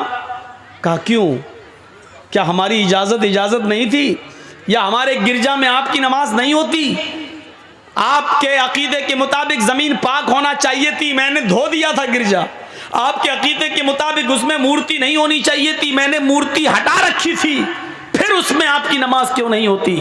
हज़रत उमर ने कहा नहीं, आए मेरे ईसाई भाई, बात ये नहीं है कि उस गिरजा में मेरी नमाज नहीं होती, बल्कि मैं सिर्फ इस खौफ से तुम्हारे गिरजा से निकल गया कि मेरे दिल में ये ख्याल आया, आए उमर, अगर आज तूने इस गिरजा में नमाज पढ़ ली, अगर आज तूने इस गिरजा में नमाज पढ़ ली तो कहीं ऐसा ना हो कि तेरे इंतकाल के 50 साल के बाद, 100 साल के बाद, 200 साल के बाद जब मुसलमान तरक्की करेंगे, आगे बढ़ेंगे, उनकी हुकूमतें हर जगह फैलेंगी, कहीं ऐसा ना हो कि बाद में आने वाले मुसलमान ये समझें कि जिस गिरजा में हजरत उमर ने नमाज पढ़ी थी वो पहले मस्जिद थी, ये ईसाइयों ने उसको तोड़कर गिरजा बना लिया है। मैं ये सोचकर निकल गया कि बाद में आने वाले मुसलमान कहीं मेरे नमाज पढ़ लेने की वजह से, बाद में आने वाले मुसलमान कहीं तुम्हारे गिरजा को मस्जिद तसव्वुर न करने लगे और फिर तैश में आकर तुम्हारे गिरजा को तोड़कर उस जगह अपनी मस्जिद न बना लें। इसलिए मैं निकल गया ताकि लोगों को ये बात याद रहे कि हजरत उमर ने इस गिरजा में इसलिए नमाज नहीं पढ़ी क्योंकि वो गिरजा था, अगर पढ़ लेते तो बाद में आने वाले लोग कहीं उस पर मस्जिद का दावा न ठोक देते कि उमर ने नमाज पढ़ी इसलिए मस्जिद थी, बाद में कहीं तुम्हारे गिरजा को तोड़ न दें। यानी जब मुसलमान चारों तरफ फैल जाएं तब भी हजरत उमर को डर है कि तुम्हारा गिरजा गिरजा ही रहेगा, मुसलमान तरक्की चाहे कितनी कर लें लेकिन गिरजा को तोड़ा नहीं जा सकता है, किसी मंदिर को तोड़ा नहीं जा सकता है। ये इस्लाम की दावत, ये इस्लाम की तालीम है। हजरत उमर ने कहा जब पूरी बस्ती में मुसलमान ही मुसलमान हो जाएं और तुम चंद ईसाई रह जाओ और उस वक्त लोग तुम्हारी गिरजा को तोड़ दें, ये सोच करके इसमें तो हजरत उमर ने नमाज पढ़ी, तो ये कितनी गलत बात होगी। मेरे भाइयों, इंसानियत का सबक दिया हजरत उमर फारूक ने, चाहते तो नमाज पढ़ लेते लेकिन इंसानियत थी कहीं तुम्हारे गिरजा को बाद में आने वाले मुसलमान मस्जिद समझकर तोड़ न दें और वहां मस्जिद न बना लें। इसलिए मेरे भाइयों, ये अकीदा गलत है। कोर्ट में जो भी फैसला हो किसी भी मस्जिद के ताल्लुक से, लेकिन ये सच्चाई है कि मुसलमानों ने कभी किसी गिरजा को तोड़कर, मुसलमानों ने कभी किसी मंदिर को तोड़कर मस्जिद नहीं बनाई। बाबरी मस्जिद और राम जन्मभूमि का फैसला जो भी हुआ हो अलग बात है, लेकिन अल्हम्दुलिल्लाह सुम्मा अल्हम्दुलिल्लाह उस जज ने फैसला सुनाया जरूर। एक पक्ष हिंदू को राम जन्मभूमि की जगह या मस्जिद की जगह उसको दी जरूर, लेकिन अपने फैसले में यह भी उसने इकरार किया है कि हिंदू लोग कहते हैं मंदिर तोड़कर मस्जिद बनाई गई है, लिहाजा हिंदू इस बात को साबित नहीं कर पाए कि मुसलमानों ने इस जगह कभी मंदिर तोड़कर मस्जिद बनाई है। लिहाजा यहाँ शुरू से मस्जिद थी, 1949 तक इसमें नमाज पढ़ी जाती थी। मंदिर तोड़कर मस्जिद का बनाना हिंदू पक्ष की तरफ से साबित नहीं हो सका। अल्हम्दुलिल्लाह, तुमने जो भी जमीन जिसको दी वो तुम जानो, कयामत के दिन तुम्हें उसका जवाब देना होगा। लेकिन इस बात की मुझे खुशी है कि तुमने अपने फैसले में ये कहा है कि मंदिर तोड़कर मस्जिद बनाना हिंदू साबित नहीं कर पाए हैं। और हम भी यही कहते हैं कि बाबरी मस्जिद की जगह पर पहले कोई मंदिर नहीं था और किसी ने भी वहाँ मस्जिद बनाई है तो मंदिर तोड़कर मस्जिद नहीं बनाई गई है, क्योंकि हम मुसलमानों का अकीदा है कि मंदिर तोड़कर अगर किसी की ज़मीन पर नाजायज़ कब्ज़ा करके या मंदिर तोड़कर मस्जिद बनाई जाए तो वहाँ हमारी नमाज हो ही नहीं सकती है। ये हमारी तालीम है, ये हमारा अकीदा है, ये हमारी बुनियाद है, ये हमारे उसूल हैं, ये हमारे ज़ाब्ते हैं। तो इंसानियत दिखाना थी। हज़रत उमर इस डर से निकल गए कि बाद में आने वाले लोग कहीं ईसाइयों को परेशान न करें और इनके गिरजा को तोड़ न दें। देखिए दूसरों की मजहबी इबादत गाहों की कितनी हिफाजत होती थी, ये जानते हुए भी कि मुसलमान फैलेंगे और इस जगह पे मुसलमान आएंगे, उनकी तादाद बढ़ेगी, लेकिन हज़रत उमर को यह भी गवारा नहीं कि मुसलमानों की तादाद बढ़ने के बावजूद भी इनका गिरजा तोड़ा जाए। नहीं, ये सबसे बड़ी चुनौती थी। जंग खैबर जानते हैं जो हुई थी, तो जंग खैबर के अंदर सहाबा ने एक बहुत ऐसा काम कर दिया था जिससे यहूदी खुश नहीं थे। जंग खैबर के अंदर जंग हुई और अल्लाह के रसूल और सहाबा जीत गए, खुशी हुई और यहूदियों को खैबर और उसका इलाका खाली करने का नोटिस जारी कर दिया। इतने इतने दिन के अंदर तुम ये बस्ती खाली कर दो, निकल जाओ, जाओ कहीं भी रहो, क्योंकि ये जंग इसी बात की हो रही थी, अगर हम हार गए तो तुम यहां रहोगे, तुम हार गए तो हम यहां रहेंगे, लिहाजा तुम हार चुके हो, अब इस बस्ती को खाली करो। यहूदी खुशी खुशी उस बस्ती को खाली करने लगे। कुछ यहूदी अल्लाह के नबी जनाब मोहम्मद रसूलुल्लाह के पास आए। आपने कहा, यहूदियों हमारे पास तुम्हारे आने का मकसद क्या है? हाय हाय हाय, अल्लाह के रसूल के अंदर इंसानियत देखो कैसी भरी थी। कहते हैं कि अल्लाह के नबी हम अपनी बस्ती छोड़कर जा रहे हैं, जहां हमें पनाह मिलेगी वहां जा रहे हैं, लेकिन हम आपके पास सिर्फ इसलिए आए हैं, उस जंग के अंदर मुसलमानों ने, आपके साहबा ने बहुत सा माल लूटा है, हमारी बहुत सी चीज़ों को ऊपर कब्जा कर लिया है, हमारे माल और दौलत छीन लिए हैं, हमारे घर मकान छीन लिए हैं। अल्लाह के नबी ने कहा, ये तो जंगों में लूटा हुआ माल होता है, क्या जहां हम हारते हैं क्या तुम लोग उसमें माल नहीं लूटते हो? क्या मुसलमानों का माल नहीं लूटा जाता है? फरमाया अल्लाह के नबी, हम आपसे माल मांगने नहीं आए, सोना चांदी मांगने नहीं आए, आपने जंग जीती है और सहाबा ने जंग जीती है, हमारा माल रख लीजिए, दौलत रख लीजिए, ज़मीन रख लीजिए, मुझे कोई सरोकार नहीं है, मैं इन तमाम चीज़ों को छोड़ रहा हूँ। लेकिन आपके सहाबियों ने, आपके साथियों ने उस जंग के अंदर जो माल लूटा, उसमें हमारे तौरात के नुस्खे भी हैं, जो हमारी मजहबी किताब है, जो मूसा अलैहिस्सलाम पर नाजिल हुई थी, उन्होंने हमारी किताबें भी ले रखी हैं, उन्होंने तौरात भी अपने पास रख ली है, तौरात भी हमसे छीन ली है।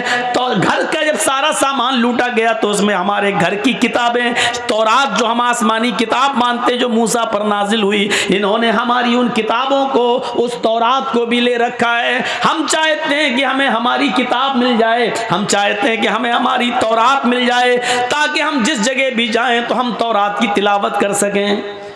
अल्लाह के नबी ने तारे सहाबा को बुलाया और बुलाने के बाद का, खबरदार, तुमने जो माल लूटा है उस माल को यहाँ जमा करिए, उस माल को यहाँ इकट्ठा कीजिए, वो सब मुसलमानों में तकसीम किया जाएगा, लेकिन किसी की मजहबी किताब को लूटने का तुम्हें कोई हक नहीं है। तुम्हें चाहिए कि इनके माल और दौलत को लूटते वक्त जो इनकी किताब तौरात तुम्हारे पास आई है, इनकी एक एक किताब तौरात को इनके हवाले कर दिया जाए। ये इनकी मजहबी किताब है जो मूसा अलैहिस्सलाम पर नाजिल हुई है, इनको अपने अकीदे पर अमल करने की इजाजत है, इनको अपने मूसा की लाई हुई शरीयत पर अमल की इजाजत है। मोहम्मदुर रसूलुल्लाह की दुश्मनी इनके साथ, इनके मजहब को लेकर नहीं, इनके दीन को लेकर नहीं, हमारी विचारधाराओं की लड़ाई है, हमारे ख्यालात की लड़ाई है, इनकी मजहबी लड़ाई नहीं है। इन्होंने हमें सताया था, हमारे सहाबा को तंग किया था, इसलिए ये जंग हमने की थी, वरना हम किसी को उनकी मजहबी इबादत से नहीं रोकते हैं। लिहाजा इनकी किताबें वापस कर दो।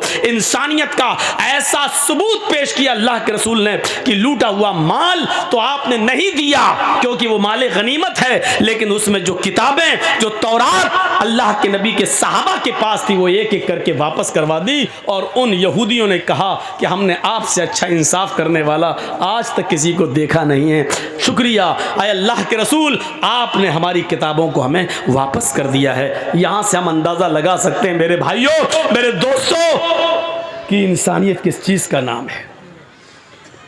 यहाँ तो एक समुदाय, अगर हमारा कुरान उसको मिल जाता है तो उसको जलाता है। एक समुदाय त्रिपुरा के अंदर देख लीजिए किस तरीके से उसको मौका मिला तो उसने हमारी इबादत गाहों को जलाया है, हमारी मस्जिदों को जलाया है, कुरान जला दिया है। मेरे प्यारे साथियों, इस्लाम की शिक्षा ये है कि तुम किसी की इबादत गाह पर हमला न करो, तुम किसी की इबादत गाह मत तोड़ो, किसी की इबादत गाह को तोड़कर तुम उस जगह मस्जिद नहीं बना सकते, और बनाते हो तो वहाँ तुम्हारी नमाज नहीं होगी, हराम है तुम्हारे लिए ऐसा करना। और तुम किसी की मजहबी किताब नहीं जला सकते हो। मेरे भाइयों, सहाबा किराम ने किसी की मजहबी किताब जलाई नहीं है, अगर लूट लिया था तो उनको उनकी मजहबी किताब वापस करना पड़ी। ये इस्लाम कहता है। ज़रा हम अपने भारत का जायज़ा लें कि हम कहाँ जा रहे हैं। हाँ, इस्लाम ये कहता है कि हम मुसलमान हैं, कुरान पर हम अमल करें, पूरी तरीके से अमल करें, लेकिन हिंदू भाई की किताब वेद, रामायण और गीता और यहूदियों की किताब तौरात और ईसाइयों की किताब इंजील, हम इनकी भी कद्र करें, इनको नफरत की नज़र से न देखें। अमल कुरान पे करें, लेकिन दूसरों की मजहबी किताबों को हम बुरा भला न कहें, उनकी भी इज्जत करें। और दूसरे मजहब वालों को भी चाहिए कि वो अपनी मजहबी किताबों पर खूब चलें, खूब अमल करें। जिस तरीके से हमें ये जायज़ नहीं है कि हम गीता और रामायण, वेद और पुराणों से नफरत करें और उनको फाड़ें, उसी तरीके से उनको भी इस बात की परमिशन नहीं है कि वो हमारे कुरान को जलाएं। मेरे भाइयों, कोई मजहब किसी की धार्मिक ग्रंथों को गिराने, जलाने और उनको फाड़ने की इजाज़त नहीं देता है। ये हमें और आपको सोचना चाहिए कि इंसानियत किस चीज़ का नाम है। भाई ये लोग चंदा कपड़े में कर रहे हैं, मदरसे का काम है, तो आप लोग ज़्यादा से ज़्यादा इसमें ताउन करते जाएं। वही तो बोल रहा था यार, कितना चंदा हो जाए लेकिन मदरसे वालों का कभी पेट भरता ही नहीं। अभी 5 लाख रुपए भी चंदा हो जाए तभी कि मौलाना साहब बहुत कम हुआ है।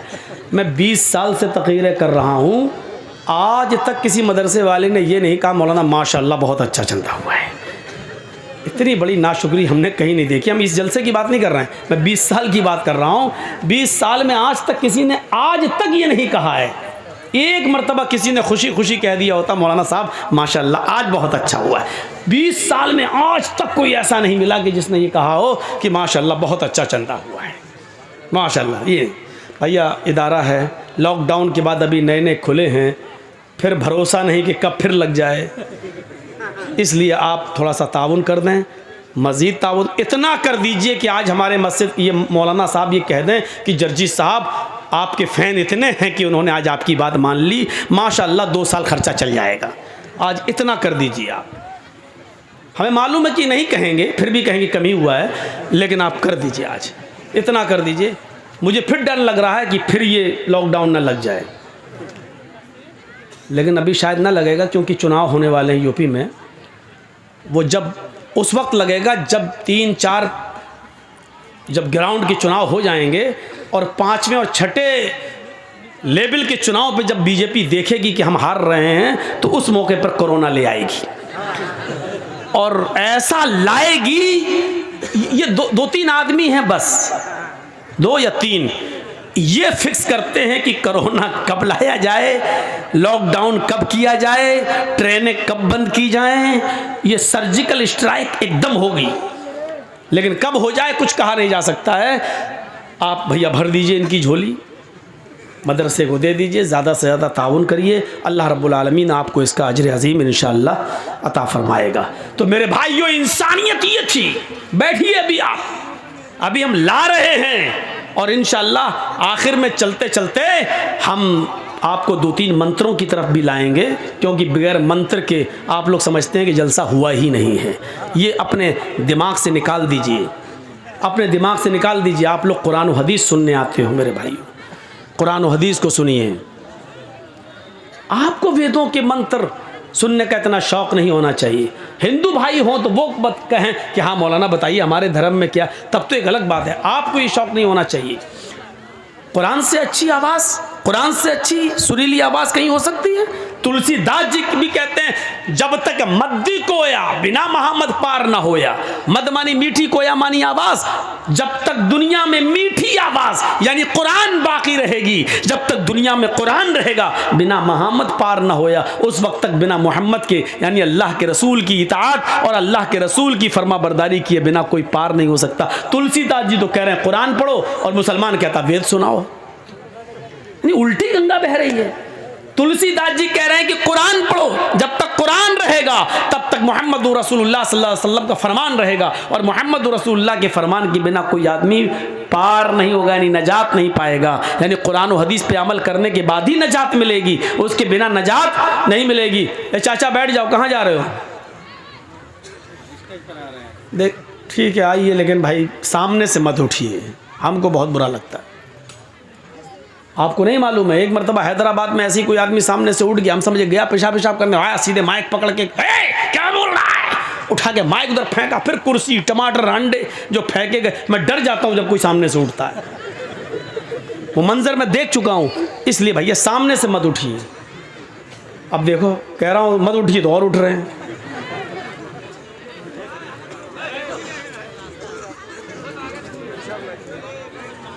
बैठिए बैठिए, आप लोग बैठिए। भैया ये वाला रास्ता दे दीजिए, ये थोड़ा सा जिसको जा रहा हो चुपचाप। अरे फिल्म कहीं चल रही हो तो 3 घंटे पेशाब रुक जाएगा, जलसे में 2 घंटे नहीं रोक पाते हैं यार, अजीब आदमी। रास्ता खाली कर दें, जो रास्ता तक बसे रास्ता खाली कर अपना बसे। रास्ता खाली करेंगे तो आपने बैठने की जगह दी कहाँ है? कहाँ बैठेगा आदमी? खाली करो बस। पीछे नहीं खाली। पीछे कौन जाएगा? पीछे जाएंगे तो मौलाना जर्जीस दिखेंगे नहीं। वो देखना चाहता हमको, देख देख के तो नज़र लगाया हमारे ऊपर, तभी तो मोटे नहीं हो पाते। आदमी बोलते मौलाना हर जलसा में जाते हो, 20 साल से प्रोग्राम कर रहे हो, इतना खाते पीते हो, हर जगह तुम्हें मुर्गा मछली अंडा सब मिलता है, फिर भी मोटे नहीं हो रहे हो। हम लोगों की नजरें लग जाती हैं, क्या करें। इंसानियत ये थी, इस इंसानियत को अपने अंदर कायम रखिए। दुनिया में पूछिए, पड़ोसी हमारा हिंदू है, बीमार हो गया है, उसको एक ब्लड खून की ज़रूरत है। काश कोई योगी मोदी का भक्त मीडिया वाला सुनता इस बात को और देता कि इस्लाम क्या है। डॉक्टर ने कह दिया कि इसको 1 बॉटल खून की ज़रूरत है और इसमें इस ग्रुप का ब्लड लगना है। हॉस्पिटल में वो ग्रुप का ब्लड नहीं है, उसके बाप का ग्रुप ब्लड ग्रुप अलग है, उसकी माँ का अलग है, भाई का अलग है, किसी का लग नहीं रहा है ब्लड ग्रुप। और आपका पड़ोसी है, आप मुसलमान हैं, वो हिंदू है। आपका ब्लड ग्रुप और उसका ब्लड ग्रुप एक है। इस्लाम ये कहता है कि उसकी जान बचाने के लिए आप अपना 1 बॉटल ब्लड दे दें और उस हिंदू की जान बचा लें। वमन अहयाहा फकअन्नमा अहयन नास जमिया। नास कहा है, मुसलमान नहीं कहा है। जिसने किसी एक इंसान को बचा लिया, जिसने किसी एक मनुष्य की जान बचा ली, फकअन्नमा अहयन नास जमिया, गोया कि उसने पूरी दुनिया की इंसानियत की जान बचा ली, गोया कि उसने पूरे विश्व की मानवता को बचा लिया। ये कुरान कहता है एक इंसान की जान बचाना, चाहे हिंदू हो, सिख हो, ईसाई हो, हैं, क्रिश्चियन, यहूदी, बुद्धिस्ट, सिख, जैनी, कोई भी हो, ये मत देखिए कि वो कौन है। हाँ, जर्जीस साहब का पड़ोसी ब्लड की ज़रूरत है और जर्जीस साहब रोज़े से हैं, रमज़ान का रोज़ा है। अब क्या करें, उसको अभी 1 घंटे के अंदर ब्लड की ज़रूरत है, नहीं तो वो मर जाएगा। डॉक्टर ने कह दिया 1 घंटे के अंदर अंदर ब्लड चाहिए, तो जर्जीस साहब के ऊपर अब ज़रूरी हो जाता है कि उसको 1 बॉटल ब्लड दें, लेकिन रोज़े की हालत में ब्लड तो निकलवाया नहीं जा सकता है। डॉक्टर ने अगर जाँच लिख दी है कि ब्लड की जांच कराओ, तो थोड़ा सा ब्लड तो निकाला जा सकता है रोज़े की हालत में जांच के लिए। मलेरिया है कि डेंगू है, रोज़े की हालत में ब्लड की जांच कराई जा सकती है, थोड़ा सा निकाला जा सकता है। लेकिन 1 बॉटल 250-300 ml ये आप नहीं निकलवा सकते। लेकिन किसी की जान जा रही है और इतने ब्लड की ज़रूरत है, तो ऐसी सूरत में इस्लाम इजाज़त देता है कि तुम अपना रोज़ा तोड़ दो और उसकी जान बचाने के लिए 1 बॉटल ब्लड दे दो। और इस रोज़े की जो छूट रहा है तुम्हारा, इस रोज़े की क़ज़ा बाद में, ईद के बाद 1 रोज़ा बाद में रख के पूरी कर लेना। इस्लाम इजाज़त देता है रोज़ा तोड़ने की, किसी की जान बचाने के लिए। मेरे भाइयों, इबादत बहुत बड़ा हक है अल्लाह का, रोज़ा अल्लाह की इबादत है, लेकिन अल्लाह ने यहां कह दिया कि इस वक्त इंसानियत का तकाजा ये है कि तू अपना रोज़ा तोड़ दे, मेरी इबादत तोड़ दे और किसी इंसान की जान बचा ले, क्योंकि उसको हम ही ने इंसान बनाया है, हम ही ने उसको पैदा किया है। मेरी इबादत बाद में कर लेना, अभी इसको तेरे खून की ज़रूरत है और तेरे खून से ये इसकी ज़िंदगी बच जाएगी। शरीयत कहती है कि यहाँ रोज़ा तोड़ दो और 1 बॉटल ब्लड दे के उसकी जान बचा लो। मेरे भाइयों, क्या ये इंसानियत नहीं है? कैसी इंसानियत थी? इस इंसानियत को हम अपने अंदर पैदा करें और देखें, ये इंसानियत थी। मोहम्मद रसूलुल्लाह सल्लल्लाहु अलैहि वसल्लम को पता चलता है कि एक 12 साल का बच्चा यहूदी का बीमार हो गया है। वो अल्लाह के नबी का सर दबा दिया करता था, पैर दबा दिया करता था। वो आता था और अल्लाह के नबी की खिदमत करता था। जब पता चलता अल्लाह के नबी को कि वो बीमार है तो अल्लाह के रसूल उसकी तीमारदारी करने के लिए उसके घर जाते हैं, यहूदी के घर। दरवाजा खटखटाते हैं, उसके बाप ने दरवाजा खोला। अल्लाह के नबी कहते हैं सुना है कि तुम्हारा बेटा बीमार है। उसने कहा ये। अल्लाह के नबी उसके पास बैठ जाते हैं। उस बच्चे की आखिरी सांसें निकल रही थी, वो अटक रहा था, जहाँ ऐसे कर रहा था, सांस उसकी आखिरी सांसें चल रही थी। उसने ऐसे फटी हुई नजरों से अल्लाह के नबी को देखा तो मुस्कुरा दिया। अल्लाह के नबी सल्लल्लाहु अलैहि वसल्लम ने उस बच्चे के सर पे हाथ रखा और उस बच्चे से कहा बेटे कुल ला इलाहा इल्लल्लाह, अगर तुम्हारा दिल कहे तो ला इलाहा इल्लल्लाह पढ़ लो।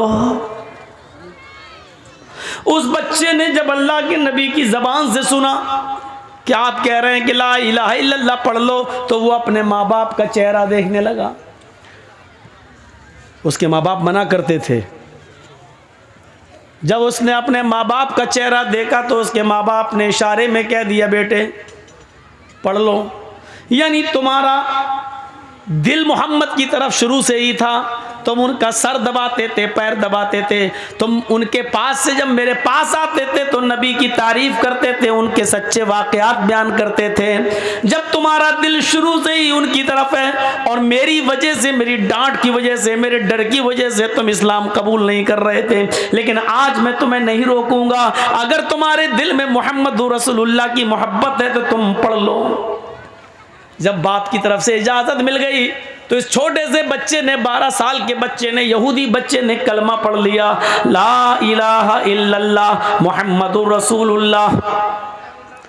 और इत्तेफाक देखिए, जैसे ही उसने ला इलाहा इल्लल्लाह कलमा पढ़ा वैसे ही उसकी एक लंबी सी सांस निकली करके, और वही उसकी सांस उखड़ जाती है, उसका इंतकाल हो जाता है। वो बच्चा उसी वक्त डेथ कर जाता है, उस बच्चे का इंतकाल हो जाता है। अल्लाह के नबी सल्लल्लाहु अलैहि वसल्लम ने उसकी रूह को अपने सामने निकलते हुए देखा, उस बच्चे की जान को जाते हुए अपने सामने देखा तो अल्लाह के नबी सल्लल्लाहु अलैहि वसल्लम समझ गए कि अब इसका इंतकाल हो गया। आप बिस्तर से उठते हैं और क्या कहते हैं, अल्हम्दुलिल्लाहिल्लज़ी अनक़ज़हुल्लाहु मिनन नार। तमाम तारीफें उस अल्लाह के लिए, अनक़ज़हु मिनन नार, जिस अल्लाह ने इस बच्चे को मरते वक्त जहन्नम की आग से बचा लिया, जहन्नम की आग से नजात दे दी है। यानी अगर इसने कलमा ना पढ़ा होता तो जहन्नम में जाता, लेकिन मरने से पहले पहले इसकी जबान से ला इलाहा इल्लल्लाह निकल गया। अनक़ज़हु मिनन नार। अल्लाह की सारी तारीफ उस अल्लाह के लिए जिसने इस बच्चे को मरने से पहले पहले कलमा नसीब फरमा दिया है, और कलमा पढ़कर यह बच्चा इस्लाम की दौलत से माला माल हो गया है, और एक वक्त की नमाज नहीं पढ़ी लेकिन जन्नती, अमल कम और जन्नती, इबादत बेशुमार समझ लो, अमल तो नहीं किया लेकिन बहुत कुछ पा गया। अल्लाह के रसूल सल्लल्लाहु अलैहि वसल्लम ने उसकी अयादत की। आपको नहीं मालूम था कि वो इस्लाम ले आएगा, लेकिन फिर भी उसके घर जा रहे हैं। ये इंसानियत नहीं तो और क्या है। ये वाकयात हमें बतला रहे हैं कि अपने अंदर इंसानियत पैदा करो, इंसानियत। आप गैर मुस्लिमों के साथ क्या अच्छा सलूक करेंगे, आप अपने मुसलमान भाइयों के साथ अच्छा सलूक नहीं कर सकते हैं। बताइए मुझे, अल्लाह के नबी सल्लल्लाहु अलैहि वसल्लम के पास जब दो लोगों का फैसला मुकदमा आता था तो आप दोनों की गुफ्तगू सुनते थे और अगर काफिर की गलती हुई तो काफिर की, और मुसलमान की गलती हुई तो मुसलमान की। क्या ये वाकयात आपने नहीं पढ़े हैं? एक यहूदी और एक मुसलमान का झगड़ा अल्लाह के नबी के पास आया, आपने दोनों की गुफ्तगू सुनी और मुसलमान की गलती मानते हुए कहा नहीं तुम गलत हो, ये जमीन इस यहूदी की है, और आपने अपना फैसला सुनाकर उस यहूदी के हक में फैसला कर दिया। मेरे प्यारे साथियों, ये वाकयात बतला रहे हैं कि इंसानियत, इस्लाम अपनी जगह पर है, इंसानियत अपनी जगह पर है। आप मर्डर नहीं कर सकते हैं इंसाफ का, खून नहीं कर सकते हैं इंसाफ का। एक शख्स अल्लाह के नबी के पास आए, दोनों मुकदमा लेकर आए। एक कहता अल्लाह के नबी ये जमीन मेरी है, दूसरा कहता अल्लाह के रसूल ये जमीन मेरी है, ये जमीन मेरी, ये जमीन मेरी। आए थोड़ा सा शोर नहीं। अल्लाह के रसूल ने कहा भाई दोनों सहाबी, अल्लाह के नबी ने कहा भाई ज़मीन तो किसी एक की होगी, और वो दोनों दावे कर रहे हैं। अच्छा एक बात बताइए, किसी चीज़ पर हम दो दावे करें तो एक ही का तो होगा, दोनों में से। तो अल्लाह के नबी ने कहा कि भाई दोनों में से किसी एक का है। अब कोई मानने के लिए तैयार ही नहीं, हर एक कह रहा है ये मेरी, ये मेरी। तो अल्लाह के नबी ने कहा मेरे पास क्यों आए हो? कहा आपसे सच्चा फैसला कराने। अल्लाह के नबी सल्लल्लाहु अलैहि वसल्लम ने फरमाया कि तुम दोनों अपनी बातें रखो, भाई एक तरफा बात सुनकर कभी फैसला मत करना। अल्लाह के नबी ने दोनों को बुलाया, दोनों की गुफ्तगू सुनी, लेकिन अब दोनों में बड़ा अजीब मसला है। भैया बैठ जाओ, राजीव गांधी, ओ मोदी साहब के बेटे बैठ जाओ। दोनों की गुफ्तगू में एक और पेच फंस गया। कभी कभी ऐसा भी होता है, आपके सामने भी ऐसा हो सकता है। जो पंच हों, फैसला करते हो वो सुने। अल्लाह के रसूल के सामने पेच ये फंस गया, एक बेचारा कम बोलने वाला है, एक ज़्यादा बोलने वाला है। जो कम बोलने वाला है वो बात कर ही नहीं पा रहा है, ये ज़मीन मेरी, हमने फलां से ख़रीदा था, ये वो, बेचारा वो बोल ही नहीं पा रहा सही से। और दूसरा बड़बड़ बड़बड़ बड़बड़ बड़बड़ बड़बड़ करता चला जा रहा है और अपनी बात को बड़ी अच्छी तरीके से रख रहा है। अब बड़े शक, अल्लाह के नबी बड़े उसमें फंस गए, ये बेचारा बात कर ही नहीं पा रहा है और ये बड़बड़ करता चला जा रहा है। दोनों में बिल्कुल एक तो ऐसा समझो जैसे मोदी जी चुप होते ही नहीं, बड़बड़ बड़बड़ बड़बड़ बोलते चले जाते हैं। आपने सुना ना, वो एक आदमी दूरबीन से देख रहा था, मोदी जी पूछते बे क्या देख रहा है? मैं तो यहाँ खड़ा हूँ, कैमरे में आने का शौक मुझे, तो ऊपर क्या देख रहा है? साहब मैं ऊपर आपको नहीं, आपकी बातों को देख रहा हूँ, कितनी ऊपर जा रही हैं, मैं उनको देख रहा हूँ, इन्हें कितना लंबा फेंकते हैं आप दूरबीन से। तो एक आदमी फेंकने में माहिर है, बोलते ही बोलता चला जाता है, बड़बड़ बड़बड़ बोलता चला जाता है। और दूसरा उसमें बिल्कुल ऐसा है मनमोहन, वो बोलते ही नहीं, आवाज़ ही नहीं निकलती, वो चुप रहते हैं। तो ये दोनों ऐसे हो गए, एक बंद ही नहीं हो रहा, दूसरा बोलता चला जा रहा है, और एक तो बोलता चला जा रहा, दूसरा बेचारा बोल ही नहीं पा रहा। दोनों की गुफ्तगू सुनने के बाद अल्लाह के नबी ने क्या फैसला सुनाया? सुनो, तुमने अपनी बात अच्छी तरीके से पेश की, तुम अपनी बात अच्छी तरीके से पेश नहीं कर सके, लेकिन फैसला सुनिए क्या कहा। हो सकता है कि सच्चे तुम हो, यानी कम बोलने वाले से कहा, हो सकता है कि सच्चे तुम हो, लेकिन अपनी बात अच्छी तरीके से मुझे समझा नहीं पा रहे हो, अपनी दलील अपनी तरीके से मेरे सामने पेश नहीं कर सके हो, और हो सकता है ये ज़्यादा बोलने वाला ये झूठा हो, लेकिन अपने झूठ को अपनी चर्ब ज़बानी की वजह से उसने अच्छी तरीके से हमें पेश कर दिया हो, इसलिए मेरा फ़ैसला जो होगा मानोगे? दोनों ने कहा अल्लाह के रसूल हम आपका फ़ैसला मानेंगे। आपने कहा ये ज़मीन मैं इसको दे रहा हूँ जो ज़्यादा बोल रहा है, इसने अपनी बात हमें समझा दी है, इसकी बात हमारे समझ में आ रही है, लेकिन हो सकता है कि मुझसे गलती हो रही हो सकता है ये गलत हो, क्योंकि मुझे मालूम नहीं। हम तो इसकी बातें सुनकर और इसकी मजबूत दलील देखकर इसके हक़ में फ़ैसला कर रहे हैं। जाओ ये ज़मीन तुम्हारी। वो उड़ के जाने लगा। दूसरे ने कहा अल्लाह के रसूल ठीक है, आपने उसको दे दिया, हमने मान लिया आपका फैसला सराहों पर। जब वो उड़ के जाने लगा, जिसको ज़मीन का टुकड़ा दिया, तो आपने कहा सुनो, ये ज़मीन का टुकड़ा लेकर जा तो रहे हो, ये फैसला मैंने तुम्हारे हक में तो कर दिया है, लेकिन तुम्हारा दिल अच्छी तरीके से अंदर से जानता है इस ज़मीन के मालिक तुम हो या नहीं, ये अच्छी तरीके से तुम जानते हो, क्योंकि मैंने तो तुम्हारी बातें सुनकर फैसला किया है, लेकिन हकीकत में अगर ये ज़मीन तुम्हारी नहीं है और तुम्हें अच्छी तरीके से मालूम है ये ज़मीन किसकी है, अगर ये ज़मीन तुम्हारी नहीं है तो मैं तुम्हें ज़मीन नहीं दे रहा हूँ, फ़इन्नमा हिया क़ित्अतुम मिनन नार, मैं तुम्हें जहन्नम जहन्नम का टुकड़ा दे रहा हूँ। ये सोच के यहाँ से जाइए कि मोहम्मद ने तुम्हें ज़मीन नहीं दी, अगर ये ज़मीन तुम्हारी नहीं तो जहन्नम का टुकड़ा मैंने तुम्हें दिया है। रहोगे तो जहन्नम में, खाओगे तो जहन्नम में, पियोगे तो जहन्नम में, सोगे तो जहन्नम में, अगर उसी ज़मीन में मरे तो मरोगे जहन्नम में। अब ये सोच कर यहाँ से जाओ, क्योंकि हमें और तुम्हें सबको क़यामत के दिन हिसाब व किताब देना है। इतना कहना था अल्लाह के रसूल का।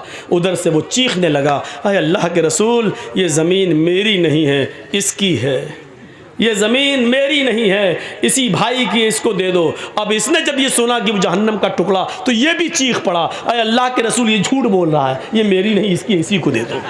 अभी दोनों कह रहे थे मेरी है, लेकिन दोनों ने सोचा कि अब क्या कर, पता नहीं, हो सकता मेरी ना। दूसरा भी सोचने लगा, ऐसा ना हो कि मुझे तो मेरे बाप दादा से मिली चली आ रही है, हो सकता मेरे दादा ने किसी की ज़मीन पर कब्जा किया हो। तो दूसरा भी डर गया, कहने लगा, अल्लाह के रसूल, ये झूठ बोल रहा है, नहीं नहीं मेरी नहीं, इसी की, इसी को दे दो। अल्लाह के नबी ने कहा, अभी तो दोनों कह रहे थे मेरी मेरी मेरी, अब क्या हुआ? दोनों कहते मेरी नहीं मेरी नहीं मेरी नहीं। भाग गए, जाने लगे। आपने कहा, सुनो मैं क्या करूं? कहा, हम नहीं ले रहे हैं। दोनों ने मिलकर वो ज़मीन अल्लाह के रसूल सल्लल्लाहु अलैहि वसल्लम को दे दी कि अल्लाह के रसूल, ठीक है, हम दोनों मिलकर आपको दे रहे हैं, आप इस्लाम के काम में ले आइए। आज तक पता नहीं चल सका कि उस ज़मीन का असली मालिक कौन था, लेकिन दोनों ने वो ज़मीन मोहम्मद रसूलुल्लाह को, एक एक इंच ज़मीन पर अपने भाइयों से लड़ने वालों, झगड़ने वालों, जिंदगी भर के लिए रिश्ते और नाते तोड़ने वालों, सोचो। और दूसरों की ज़मीन पर कब्जा अगर तुमने किया है, चाहे एक बालिश्ती किया हो, आपका दिल जानता है कि आपने जायज़ तरीके से ली कि नाजायज़ तरीके से। अगर वो नाजायज़ तरीके से ली है तो आप जहन्नम में रह रहे हो, इतना याद रखना।